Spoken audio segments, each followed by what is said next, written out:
Hello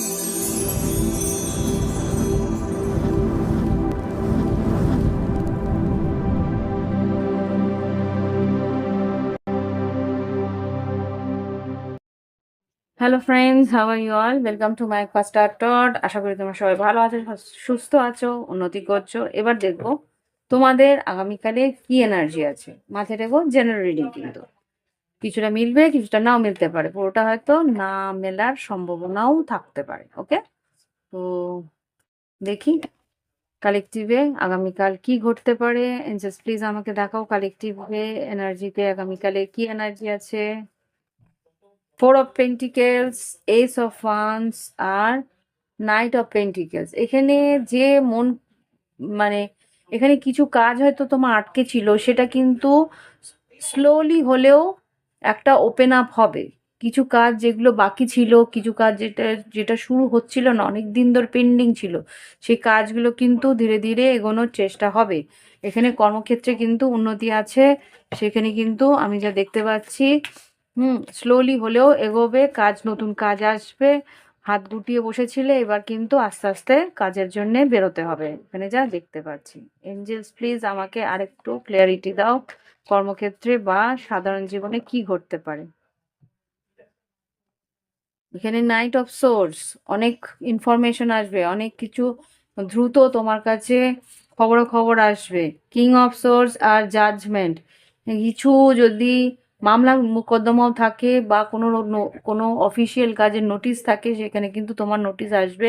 সেটা তোমার ফরেও দেখি একবার, হ্যাঁ সেটা তোমার ফরেই আসবে। যদি কোনো চাইল্ড কাস্টাডি থাকে, সেখানেও কিন্তু তুমি ম্যানিফেস্ট করছো তোমার জন্যেই সেই খবরাখবর, সেই পরে তোমার মেসেজ কিন্তু আসবে। ইয়েস, এইট অফ পেন্টিকলস, কিন্তু খাটনি আছে।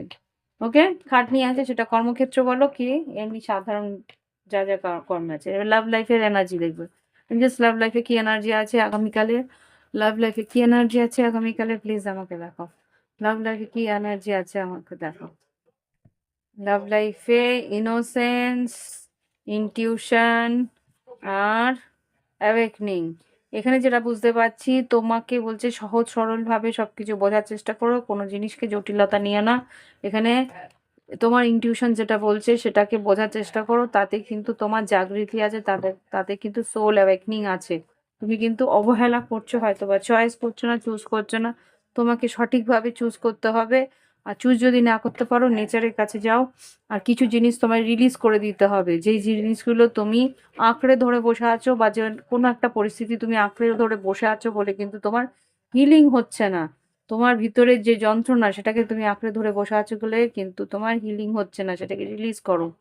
ওকে, যেতে দাও, পাস্টের পরিস্থিতিগুলোকে যেতে দাও।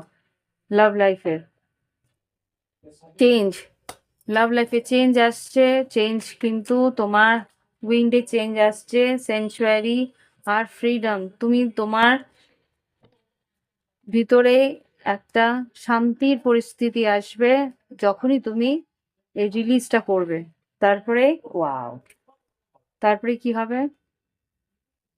Harmony, expression and intimacy, reflection.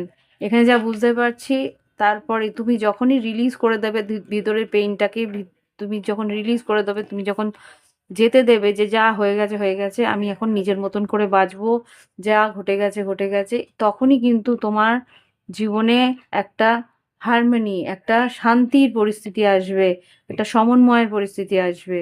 সেই সময় কিন্তু এক্সপ্রেশন হতে পারে, তোমার পার্টনার এক্সপ্রেস করতে আসবে, আর ইন্টিমেসি বা অন্তরঙ্গতা বাড়বে।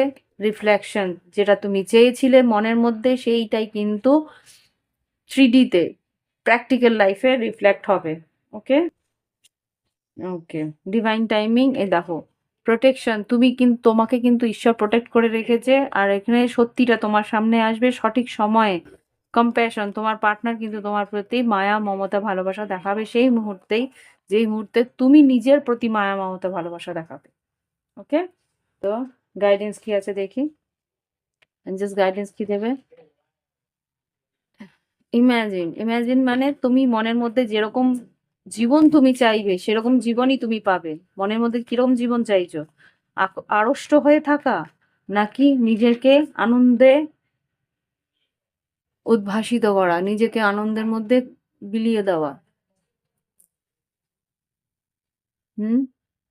সেটা তোমাকে বুঝতে হবে। ওকে? সো পায়াস, ট্রেজার আইল্যান্ড তোমার জন্য কিন্তু একটা সুন্দর জীবন অপেক্ষা করছে। স্লোলি, স্লোলি তোমার দিকে আসছে কচ্ছপের পিঠে করে।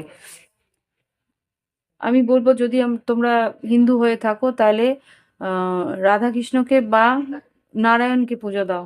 নারায়ণের পুজোর জন্য কিন্তু এই সময় কচ্ছপ যেটা এসছে। ওকে? আর ঘুমানোর চেষ্টা করো। একটু রিল্যাক্স থাকার চেষ্টা করো। Take a nap. অস্থির হয়ে রাতভর জেগে টেনশন করো না। তাহলে কিন্তু রাহু বেশি অ্যাক্টিভ হয়ে যায়। সারা রাত জেগে থাকলে রাহু অ্যাক্টিভ হলে কিন্তু তুমি ইলিউশনের মধ্যে থাকবে। তখন তুমি কিন্তু অ্যাকচুয়াল রাস্তাটা খুঁজে পাবে না। ওকে? তো এই হচ্ছে রিডিং। ভালো লাগলে অবশ্যই লাইক দেবে, কমেন্ট করবে। Thank you for watching my video. Bye bye. Have fun. ভালো থেকো।